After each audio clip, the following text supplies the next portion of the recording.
alaihu.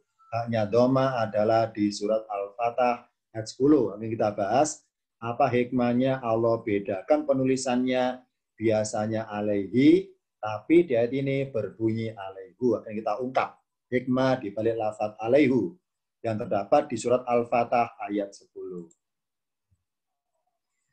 Saya baca arti per kalimat dulu dari ayat 10. Yang pertama, inna sesungguhnya. Alladzina orang-orang yang tanda orangnya banyak yaknun. Yubayi'unaka mereka berbaiat kepadamu wahai Muhammad. Jadi kata berbaiat dari bahasa Arab arti berkata adalah berjanji setia. Jadi loyalitas, ini namanya bahasa Arabnya baya yubayi'u loyalitas. Yubayi'unaka mereka berbaiat kepadamu wahai Muhammad atau mereka berjanji kepadamu wahai Muhammad janji setia. Innama ini dua kata, inna tambah ma sesungguhnya lah atau semuanya hanyalah yubayyunallaha mereka berjanji setia kepada Allah. Di garis bawahi lafaz innama, misalnya saya rubah menjadi kama. Berbunyi seperti ini, yubayyunaka kama yubayyunallaha. Arti perkata, wahai Muhammad sesungguhnya orang-orang yang yubayyunaka mereka yang berjanji setia kepadamu itu kama sebagaimana atau seperti apa yang sebagaimana mereka berjanji setia atau berbaiat kepada Allah itu kepada kama. Sedangkan di ayat memakai lafaz innama yang berbunyi yubayyunaka mereka berbaiat janji setia kepadamu. Innama sesungguhnya la yubayyunallaha mereka janji kepada Allah. Perbedaannya adalah kalau pakai lafaz kama bermaksud perbandingan, yakni janji setia mereka kepada Rasulullah Muhammad itu sebanding dengan janji setia mereka kepada Allah. Jadi bermaksud sebanding. Kalau pakai kama maka bermaksud sebanding. Ya, berikutnya selanjutin. Sedangkan ayatnya pakai innama yubayyunaka innama yubayyunallaha. Kalau innama bermaksud pembuktian. Jadi pembuktian bahwa Muhammad buktinya janji mereka kepada Allah itu dengan cara dibuktikan janji mereka kepadamu. Dan sebaliknya, dengan mereka berjanji setia kepadamu itu sama saja membuktikan janji setia mereka kepada Allah. Ini hikmahnya kenapa ayatnya tidak pakai lafaz kama.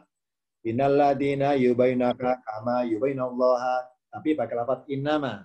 Karena kalau kama bermaksud perbandingan, yakni membandingkan janji setia mereka kepada Muhammad itu sebanding dengan janji setia mereka kepada Allah. Sedangkan innama bermaksud menguatkan pernyataan, pembuktian secara sahnya, secara dohirnya, kalau mereka janji setia kepada Allah dibuktikan dengan cara janji setia kepada Rasul mereka. Inilah hikmahnya pakai innama, tidak pakai kama, karena memang berbeda pemahamannya. Dilanjutkan. Yadullahi fauqa aidihim. Arti perkata, yadullahi tangan Allah fauqa di atas. Aidihim tangan-tangan mereka. Nah, misalnya kata di atas yang berbunyi fauqa saya ganti ala. Berbunyi yadullahi ala aidihim. Sama artinya, arti bahasnya yadullahi ala aidihim. Tangan Allah di atas tangan mereka. Tapi ayatnya pakai fauqa. Yadullahi fauqa aidihim. Tangan Allah di atas tangan mereka. Bedanya ala dan fauqa. Kalau ala bermaksud menempel. Kalau fauqa bermaksud berjarak alias tidak nempel. Misalnya gini, ada suatu tulisan misalnya. Bentar ya. Ada tulisan misalnya berbunyi spidol di atas meja. Nah, apa bahasa Arabnya? Pakai ala. Kenapa pakai ala? Karena spidolnya tergeletak nempel di atas meja. Itu pakai ala. Misal contoh lain, lampu di atas karpet. Nah, karena lampunya tergantung di atap rumah, sedangkan karpet di alas bawah, lampunya tidak nempel dengan karpet, maka pakai fauqa bahasa Arabnya. Lampu fauqa karpet, gitu intinya. Bedanya ala dengan fauqa. Ala nempel, fauqa tidak nempel. Nah, yang benar adalah hanya pakai fauqa. Apa fauqa itu? Dalam kaidah ilmu alat pakai 7 namanya isim dzaraf makan, nama lokasi tempat. Jadi tangan Allah berada jauh di atas, tidak nempel dengan tangan mereka. Ini makna secara harfiahnya fauqa di atas pengertian berjarak, jadi tidak menempel. Nah, kalau ala nempel dengan tangan mereka. Ini bedanya ala dan fauqa. Ala jenisnya huruf, fauqa jenisnya isim atau kata bermaksud nama. Tepatnya nama lokasi tempat. Berikutnya, faman nakatha fa innama yankusu ala nafsihi. Arti perkalimatnya faman, maka barang siapa nakatha melanggar, dalam kurung melanggar baiat dia kepada Rasul, melanggar janji setianya kepada Rasul, fa innama, maka sesungguhnya lah yankusu ala nafsihi. Sesungguhnya lah dia akibat dia melanggarnya itu akan ala atas atau menempel menimpa nafsihi, menimpa atas dirinya sendiri. Akibat pelanggaran dia kepada janjinya itu sesungguhnya lah akan menimpa, ala itu nempel menimpa, menempel menimpa kepada diri mereka sendiri. Ini pakai ala. Sekarang misalnya serupa pakai ila. Yankusu ila nafsihi. Yankusu dari dia akibat pelanggarannya akan menimpa kepada dirinya sendiri. Ila arti berkata kepada. Kalau ala atas, bedanya kalau ila bermaksud mengarah, kalau ala bermaksud mengena, nempel, kena. Nah, ternyata ayatnya pakai ala bermaksud langsung kena akibatnya kalau mereka melanggar. Tapi kalau pakai ila lafadznya berbunyi yankusu ila nafsihi, maka berkesan bahwa ketika mereka melanggar janji dengan Rasul, dilanggar janjinya, itu akibatnya enggak langsung. Masih mengarah, tapi belum nyampe, belum kena mereka. Jadi kalau pakai ilah bermaksud masih mengarah, belum terkena. Kalau pakai ala, sudah pasti terkena. Karena ala pengertiannya nempel, mengena. Di sini pakai ala. Yankusu ala nafsi, tidak berbunyi yankusu ila nafsihi. Ila artinya kepada, ala artinya atas. Jadi menimpa atas dirinya sendiri. Berikutnya arti perkalimat. Waman aufa, dan barang siapa memenuhi, dalam kurung menepati, bima dengan apa yang ahada alaihullahu, apa yang janjinya kepada Allah, fasayutihi ajron adima, maka Allah akan memberinya ajron adiman, pahala yang besar. Saya garis bawahi ada kata ma'ahada alaihullah. Kalau arti perkata ma apa yang, ahada ia berjanji atau ia menjanjikan, alaihu atas dirinya sendiri, Allah kepada Allah. Ternyata di surat yang lain, tepatnya di surat Al-Ahzab, surat ke-33, benar ya, surat Al-Ahzab ayat 23, ada kalimat berbunyi minal mu'minina, dari sebagian orang-orang yang mukmin itu ada rijalun, ada orang-orang laki-laki. Sodaku, mereka membenarkan atau membuktikan kebenaran ma'ahadu, apa yang mereka telah janjikan kepada Allah alaihi atasnya. Ini contoh kata ma'ahadu. Kalau berkata ma'ahadu Allah alaihi. Ma apa yang ahadu mereka janjikan Allah kepada Allah alaihi atasnya. Di sini lafadz alaihi taruh di akhir kalimat. Ma'ahadu Allah alaihi. Tepatnya di surat Al-Ahzab ayat 23. Ternyata oleh Allah di surat Al-Fatah alaihinya taruh di tengah-tengah. Ma'ahada alaihu Allah. Apa yang ahada dia janjikan atasnya kepada Allah. Kita bedakan dulu. Kenapa oleh Allah di surah Al-Ahzab alaihi taruh di sebelah kirinya lafadz Allah. Sedangkan di surah Al-Fatah, lafadz alaihi yang berganti alaihu, ditaruh di sebelah kanannya lafadz Allah. Kita ungkap perbedaannya dulu. Tulisan pojok kanan atas berbunyi ma'ahada alaihullah. Kalau yang bawah di surat Al-Ahzab, ma'ahadu Allah alaihi. Ma'ahadullah alaihi. Kalau arti perkalimatnya yang baris pojok kanan atas, ma'ahadu alaihullah, apa yang ia janjikan atasnya kepada Allah. Iya ya, karena pelakunya satu orang dia.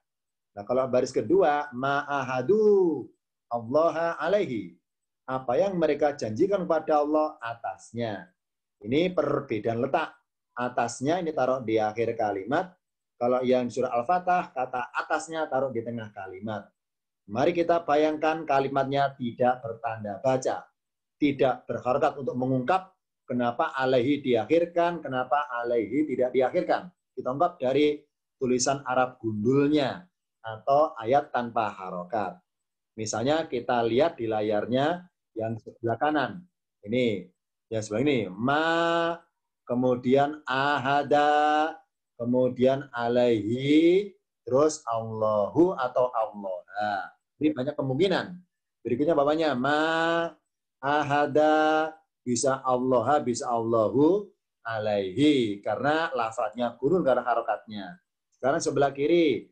Ma, ahadu, ini Allah alaihi. Kalau yang bawah, ma ahadu alaihi Allah. Ternyata dari dua baris yang sebelah kiri, lafaz Allah semuanya akhiran ha atau fathah. Ma ahadu Allah alaihi. Yang bawah, ma ahadu alaihi Allah. Dari mana taunya bahwa pasti Allah akhirannya ha? Jawabannya adalah karena lafadz ahadu ini kata kerja. Namanya fi'il atau kata kerja. Dan fi'ilnya atau kata kerjanya sudah ketahuan siapa pelakunya. Siapa pelakunya? Mereka. Cirinya mereka wawu alif. Wawu alif. Maka tentunya lafadz Allah sebagai objek dari mereka. Ma'ahadu, apa yang mereka janjikan kepada Allah, alaihi atasnya. Ini adalah atas apa yang mereka janjikan itu. Dan sebaliknya bawahnya sama ma'ahadu alaihi Allah. Apa yang mereka janjikan atasnya kepada Allah. Jadi lafadz Allah selamat dari keraguan-raguan, selamat dari rancunya harokat. Kenapa? Pasti fathah sebagai objek dari ahadu. Karena ahadu pelakunya sudah jelas, yakni mereka. Sedangkan kalimat yang sebelah kanan kita lihat pojok kanan bawah dan dua baris ini. Ahada ini kata kerja artinya menjanjikan. Siapa pelakunya? Dia. Dia siapa? Ada dua. Bisa bermaksud Allah sebagai pelakunya atau orang lain yang berjanji kepada Allah. Nah, ini maka untuk mengetahui Allahu atau Allah ya tergantung ahada. Pengen dianggap siapa pelakunya ahada. Kalau pelakunya dia, yakni seseorang, maka berbunyi ma'ahada, apa yang dia orang tersebut menjanjikan alih atasnya kepada Allah, maka Allah akhirannya ha. Karena sebagai objek dari orang tersebut. Nah, kalau Allah sebagai subjek atau pelaku, maka akhiran hu, misalnya ma'ahadallahu alaihi. Apa yang Allah janjikan, apa yang Allah janjikan alaihi atasnya. Ini contoh kalau ayatnya nggak ada harokatnya, banyak kemungkinan. Bisa Allahu, bisa Allah. Ada dua kemungkinan. Kalau Allahu sebagai subjek atau pelaku dari fi'il ahada, kalau Allah sebagai objek dari fi'il ahada. Kita buka catatan berikutnya. Di layar saya perbesar tulisan Arabnya. Misalnya saya harokati lengkap. Ma'ahada alaihillah. Yang kedua, ma'ahada alaihillahu. Yang ketiga, ma'ahadallaha alaihi. Yang keempat, ma'ahadallahu alaihi. Saya warnai biru, lafadz Allah warna biru sebagai fa'ilun, artinya pelaku. Maka kalau saya artikan baris paling atas, pojok kanan atas, yang saya artikan, ma'ahada, apa yang dia janjikan. Dia siapa? Si manusia. Apa yang si manusia menjanjikan atasnya, janjikan kepada siapa? Kepada Allah. Maka Allah sebagai maf'ulun bi, objek yang dijanjikan oleh orang tersebut. Baris kedua, ma'ahada alaihillahu, karena Allah akhirnya hu, maka sebagai pelaku dari ahada. Maka urutan mengartikannya dari ma, loncat Allahu. Subjeknya dulu, baru predikatnya. Ma, apa yang Allahu, terus ahada. Apa yang Allah janjikan alaihi atasnya. Jadi karena hu, maka Allah sebagai subjek atau fa'ilun atau pelaku bagi fi'il, bagi kata kerja ahada. Baris ketiga, ma'ahadallaha alaihi. Karena berbunyi Allah, maka sebagai objek, ahada pelakunya ia atau dia, yakni manusia. Ma'ahada, apa yang dia janjikan kepada Allah, alaihi atasnya. Begitu yang bawa Allahu karena warna biru atau doma sebagai pelaku dari ahada. Ma'ahadallahu, apa yang Allah janjikan, alaihi atasnya.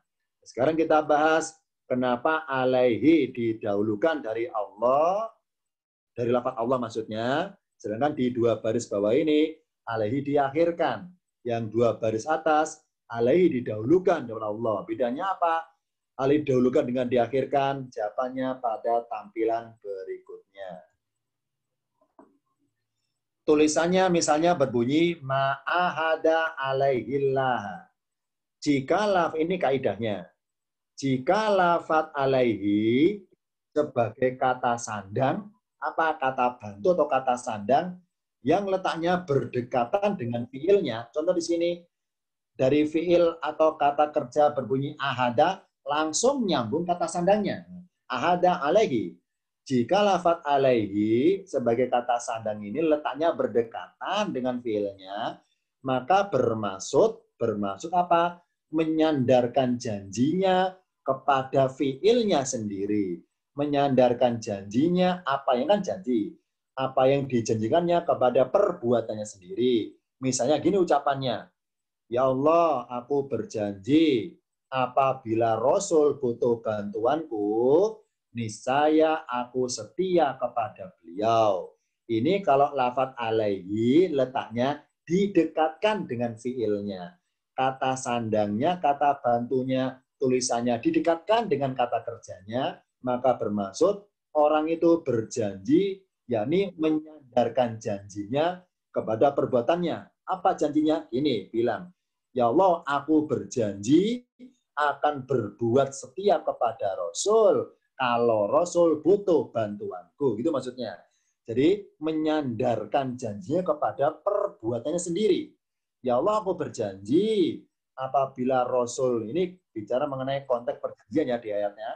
Ya Allah, aku berjanji apabila Rasul butuh bantuanku, niscaya aku berjanji akan setia kepada beliau. Oh, berarti menyandarkan janjinya kepada perbuatannya itu. Ini apa? Perbuatan dia ngasih bantuan kepada Rasul suatu waktu. Kalau Rasul butuh bantuannya. Ini namanya isyarat kalau alaihi dekat dengan fi'il ada. Sekarang dibalik. Kalau alaihi saya taruh di sebelah kiri atau paling akhir pada tampilan berikutnya. Ma'ahadallaha alaihi. Yang artinya apa yang dia janjikan kepada Allah atasnya. Kalau alaihi letaknya berjauhan dengan fi'il ahada, kalau ada spasi tengah-tengah dipotong Allah, berarti kan berjauhan, nggak berdekatan. Kalau alaihi itu letaknya berjauhan dari ahada, maka bermaksud si orang itu menyandarkan janji dia kepada perbuatan Allah terhadapnya. Ya, ini apa? Ini misalnya berbunyi, ya Allah, aku berjanji apabila engkau memberi pahala atas kesetiaanku kepada Rasul, niscaya aku berjanji akan setia kepada beliau. Ini.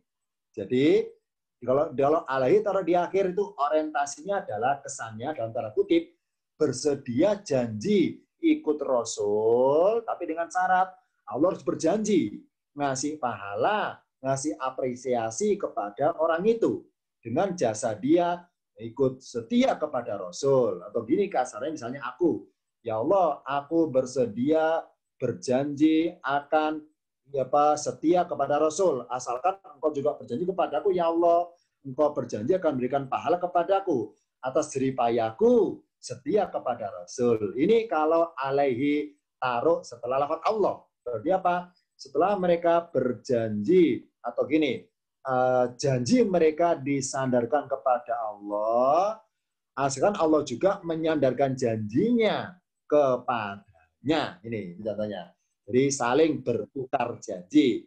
Jadi bersedia loyalitas kepada Rasul, tapi dengan syarat Allah juga harus bersedia berjanji ngasih balasan pahala kepadaku. Ini kalau alaihi dijauhkan dari perbuatan orangnya, supaya ada timbal balik Allah berbuat berjanji ngasih pahala balasan kepada orang itu. Kalau yang tadi sebelumnya, alaihi kan didekatkan kepada orangnya, Allah dijauhkan. Maka bermaksud bahwa orang itu menyandarkan janjinya kepada dirinya sendiri, tanpa berpikir dapat pahala panda, tanpa mikir itu. Tanpa mikir apakah Allah ngasih pahala, nggak pikir itu. Jadi dia konsentrasi kepada setianya dia kepada Rasul, tanpa mikir apa hasil keuntungan dari setianya itu, tanpa mikir itu, tanpa mikir pahala. Itu kalau alaihi didekatkan dengan fiilnya. Nah, kalau alaihi itu dijauhkan dari fiilnya, maka bermaksud bahwa dia itu pengen ada hasil atau pengen ada penghargaan dari Allah atas janji setianya kepada Rasul. Itu kalau alaihi dijauhkan dari perbuatannya atau dari fiilnya.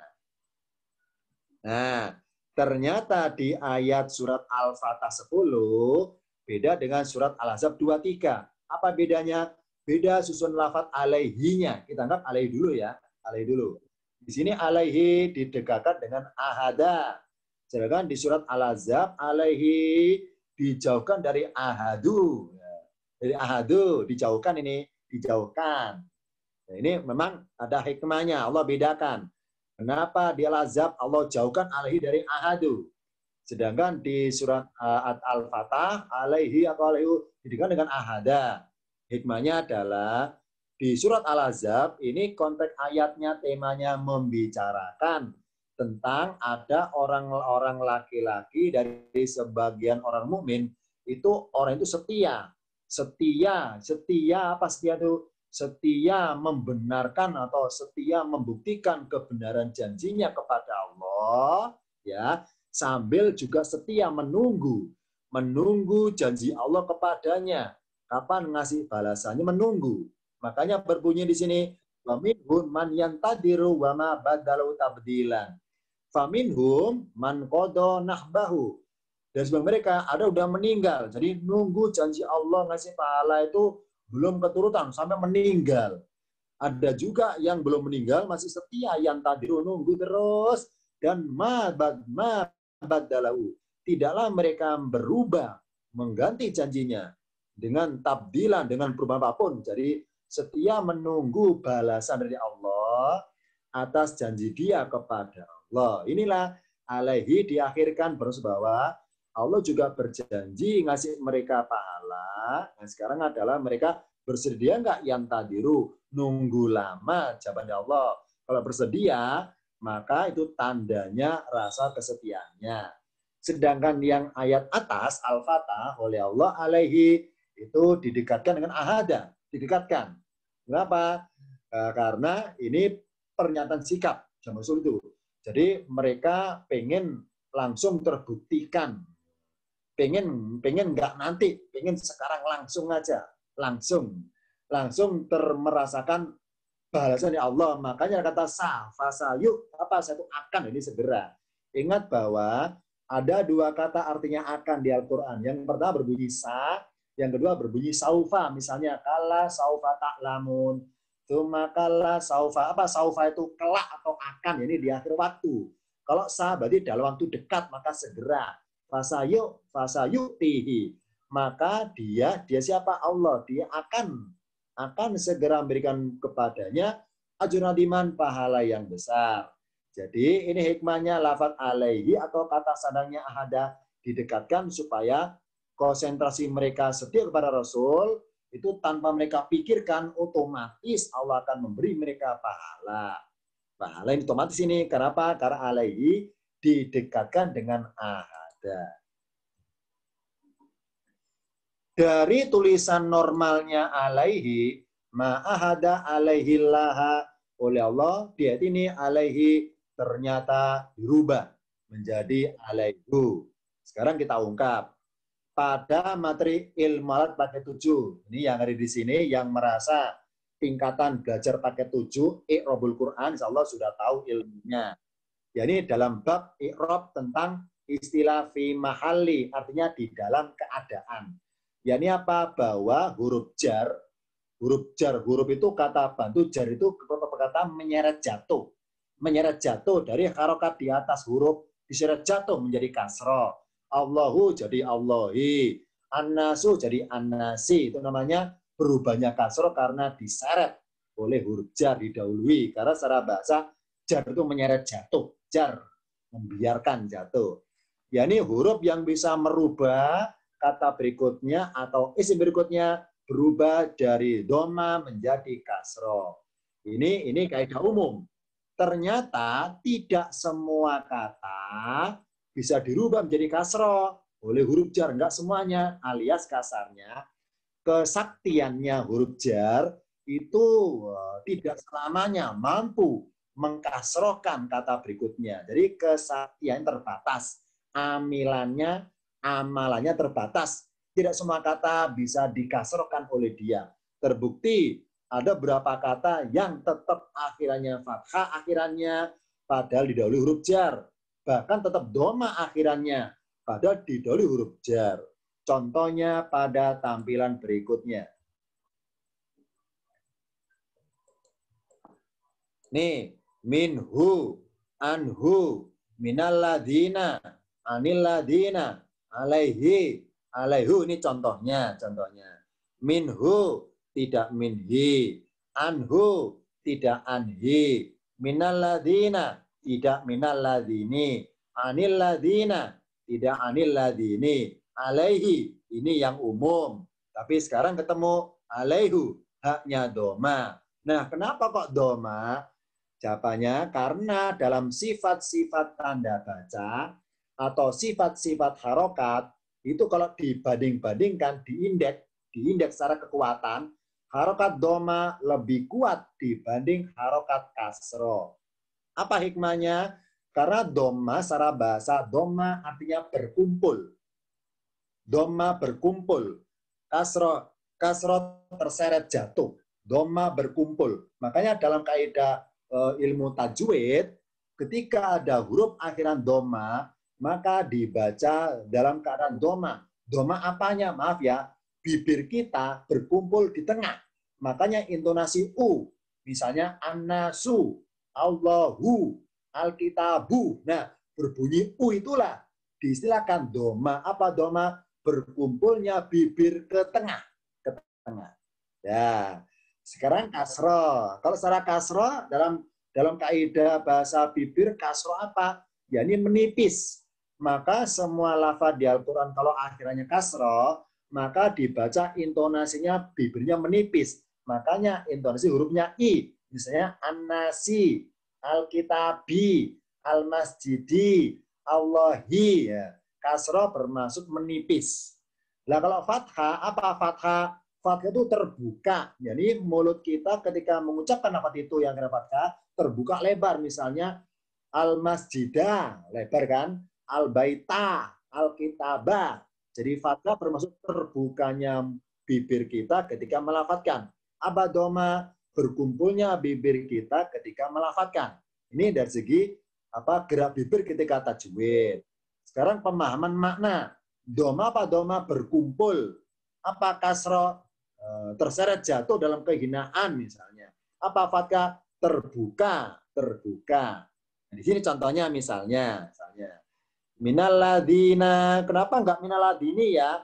Oh, berarti aladina suatu lafaz yang memang akhirnya na, tidak bisa berubah ni atau nu, disebut didahului huruf-huruf tertentu. Misalnya huruf min, huruf jar, minaladina, tetap na, tidak minaladini. Ini contoh aladina tetap akhiran na, tidak berubah menjadi ni.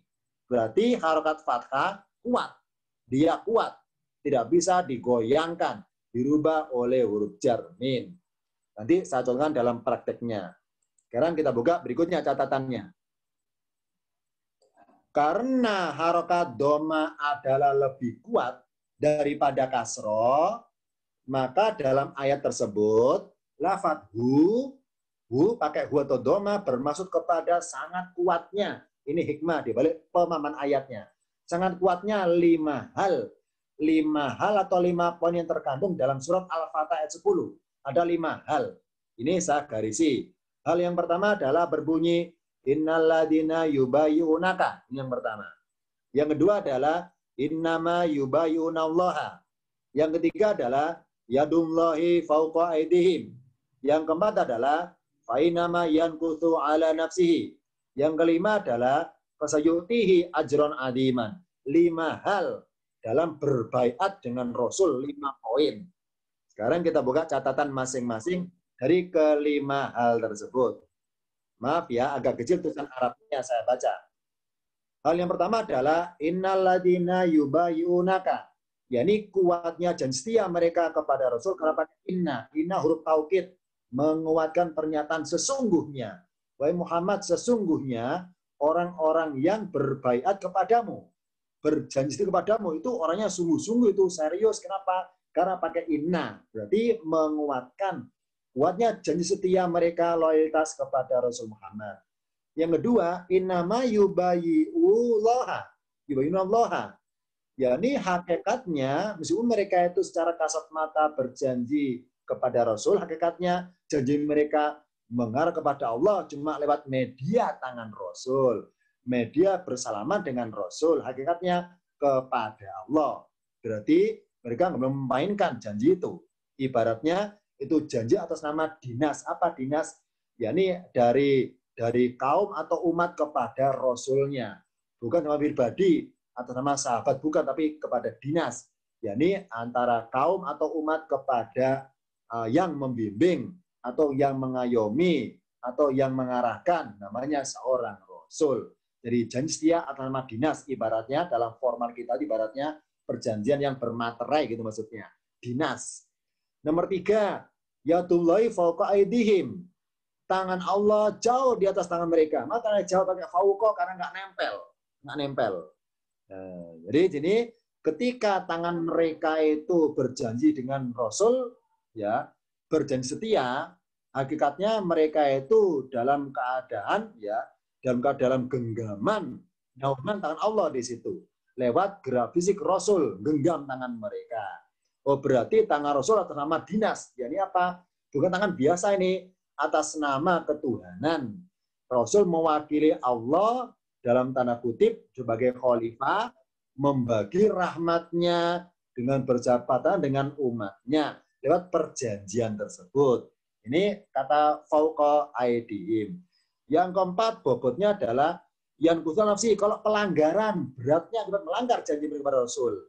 Kalau melanggar resikonya tinggi, besar resikonya. Yang khusus ala nafsi. Beratnya hukuman akibat pelanggaran janji setia kepada Rasul. Dan yang terakhir, besarnya pahala fasuyutihi ajron adiman jika berjanji setia kepada Rasul. Ini hikmahnya dari 5 poin diet itu Allah isyaratkan dengan lafaz hu, ma'ada alaihi dirubah alaihu. Maka kesimpulannya, hikmahnya bunyi lafaz hu yang dipertemukan dengan lafaz lam jalalah alaihullah, hullaha. Kalau hi alaihillah, maka lam jalalah tipis. Ternyata hikmahnya supaya ada isyarat litarhim secara bahasa. Apa tarhim itu? Untuk menyatukan bunyi agar lebih berbobot. Berbobot apa? Pelafatannya.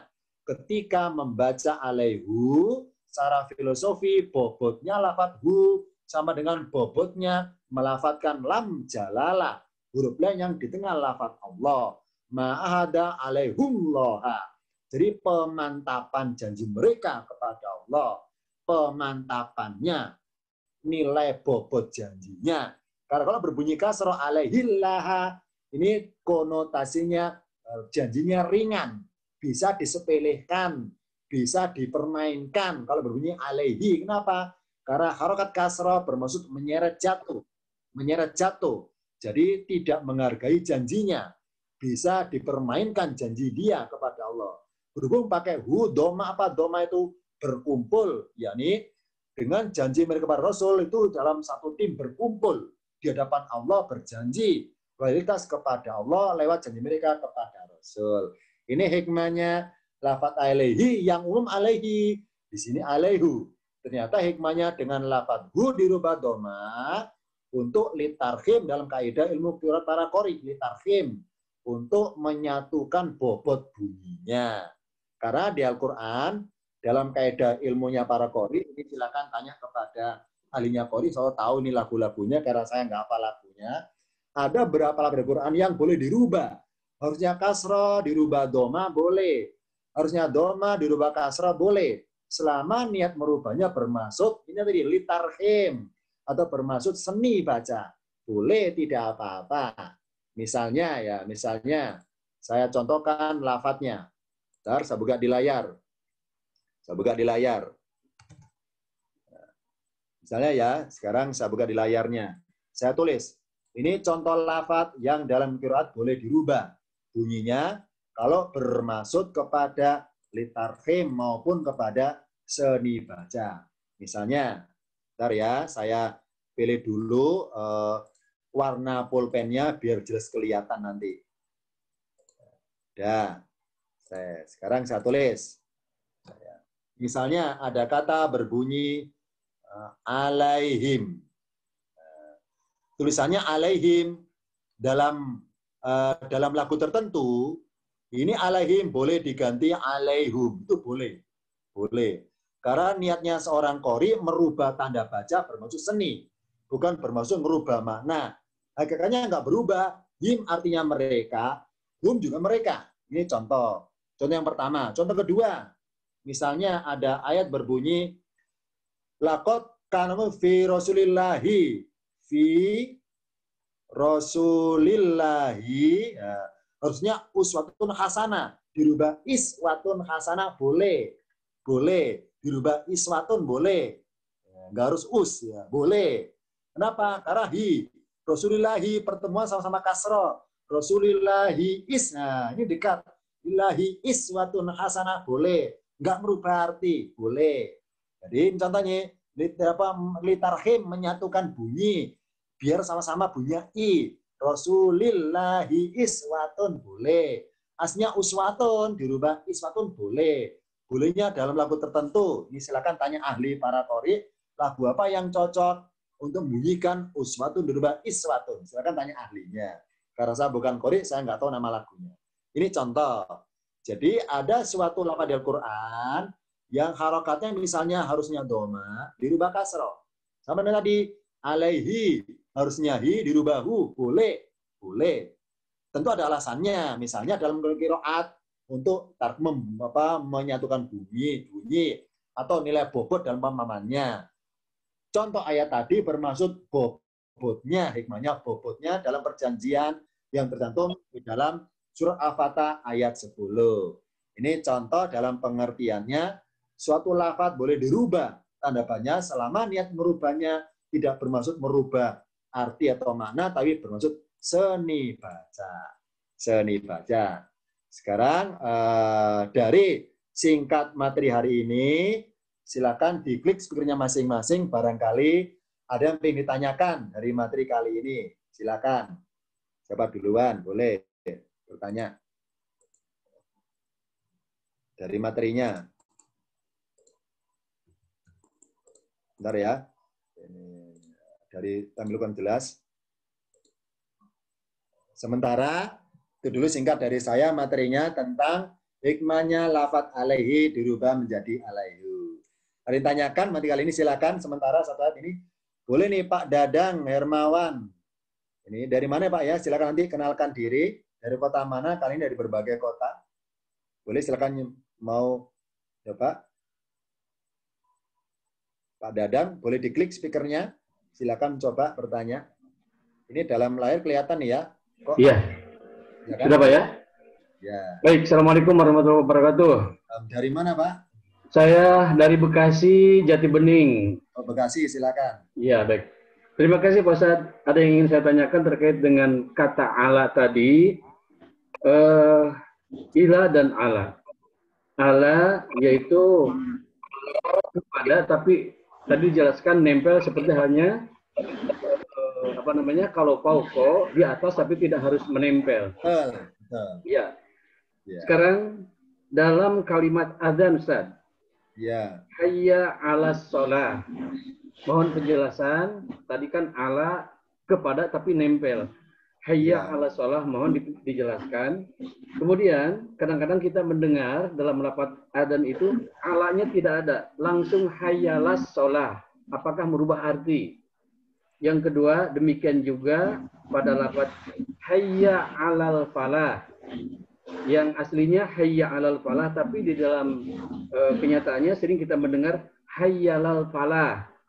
Apakah tidak merubah arti itu hayya 'alas shalah atau hayya 'alal falah diucapkan hayya 'alas shalah atau hayya 'alal falah? Terima kasih, Ustaz. Sekarang kita lihat di layar, Ya, jadi Allah, ya, Allah ini arti perkata ya atas. Nah, yang jadi masalah adalah di versi Indonesia kata-kata atas itu konotasinya adalah letak, ya kan, letak. Misalnya spidolnya atas, di atas meja. Jadi versi Indonesia, ini versi Indonesia dulu ya. Dalam Indonesia kata-kata atas kesannya letak. Padahal dalam bahasa Quran Allah itu bermaksud nempelnya. Lah kalau pengen atas bermaksud letaknya atau letaknya itu lafadznya bukan ala tapi fauqa. Ini bicara letak loh ya, letak. Kalau letak fauqa. Nah, kenapa dalam adzan berbunyi hayya 'alas shalah pakai ala? Apa ala itu nempel. Ya, nempel hayya shalah. Ya. Kalau berkata ya hayya ala, kalau berkata hayya marilah, ala asodi atas sholat. Nempel pada sholat, nempel. Jadi marilah kita segera menempelkan diri kepada amalan sholat. Maksudnya menempelkan diri. Ini hikmah di sini ada pakai ala. Nah, kenapa kok pakai ala dan adanya gimana saja ya? Dalam teks adzan, kenapa pakai ala sholat kok nggak berbunyi hayya ila sholat? Kalau pakai ila ya, ila kan kepada. Hayya ila sholat. Kalau pakai ila, ini masih mengarah.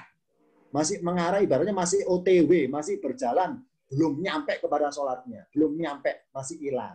Ilah itu masih mengarah. Kalau ala sudah nempel.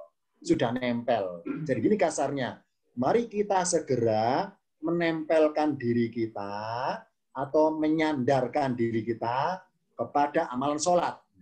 Kalau pakai ilah, bermaksud mari kita ya menggerakkan diri menuju suatu amalan namanya sholat.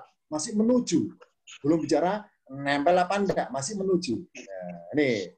Jadi kalau pakai ala melekatkan diri kepada amalan sholat. Nah, ini hikmahnya kalau pakai ala, karena ala termasuk menempelnya. Jadi bukan bermaksud tempat loh ya atau letak, bukan. Ini ala. Yang kedua misalnya ada hayya 'alas shalah, hayya 'alas shalah. Memang kalau berkata hayya ala, hayya sama ala ya. Ini dua. Hayya sendiri, ala sendiri, sholat sendiri. Nah, ketika membacanya misalnya terlalu cepat atau samar, jadi hayya 'alas shalah itu alanya nggak terbaca, misalnya berbunyi hayya 'alas ya, misalnya ya hayya 'alas shalah misalnya ya. Saya nggak tahu gimana tulisannya sebetulnya. Nah, jadi kata ala tengah-tengah ini mungkin nggak terbaca. Ini sebenarnya bukan masalah mengubah arti, tapi justru tidak bermakna malahan. Nah, tidak bisa dimengerti maksudnya maknanya. Kalau hayya shalah misalnya, jadi lamnya terbacanya samar ainnya misalnya. Harusnya hayya ala, ada a-nya, hayya ala. Ini harus jelas ainnya, supaya jelas bahwa ini lafadznya ala.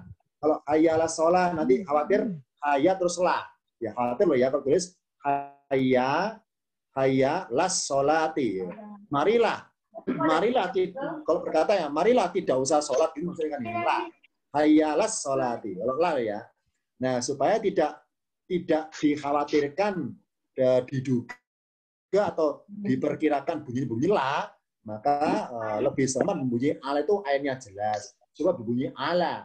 Kalau ainnya nggak jelas, nanti khawatir kalau di bahasa Arabnya bukan ala tapi la saja karena a-nya nggak pakai. Nah, kalau la saja maka pakai lam alif misalnya. Hayya 'alas sholati. Ayo hayya 'alas sholatu misalnya. Hayya marilah, la itu tidak. Marilah tidak sholat kan gitu misalnya. Marilah tidak sholat. Kalau hayya ala, marilah atas sholat. Ini hikmahnya pakai ala. Dan harus jelas, supaya tidak salah paham ketika ditulis dalam bahasa Arab. Satu lagi silakan, terakhir. Pagi aja. Silakan, terakhir. Nanti kalau jelas nih boleh dalam grupnya masing-masing karena singkat kita pertemuannya. So nanti materinya sama rekamannya saya bagi di grupnya masing-masing.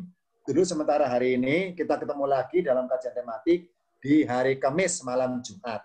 Jadi tematiknya pukul 8 malam untuk umum hanya di hari Senin dan hari Kamis. Senin jam 8 malam dan Kamis jam 8 malam. Itu dulu sementara hari ini.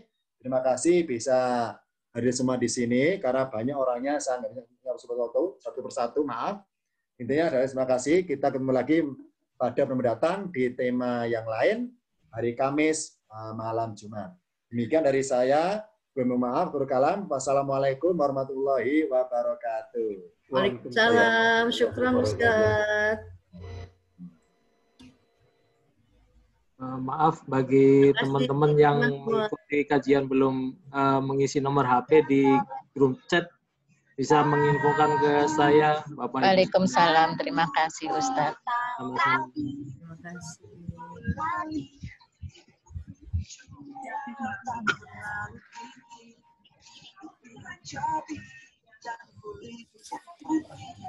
Senyum manis gigi kelinci membuatku tersadar bentuk cinta itu.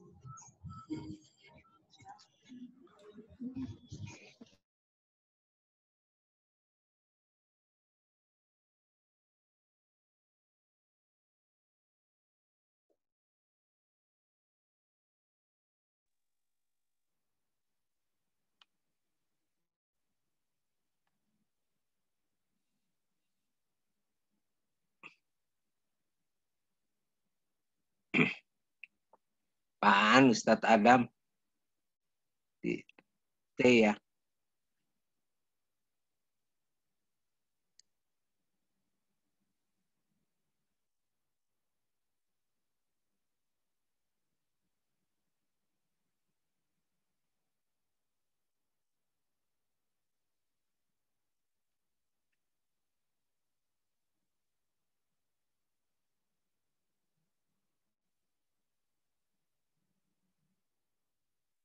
Sehat Pak Adam.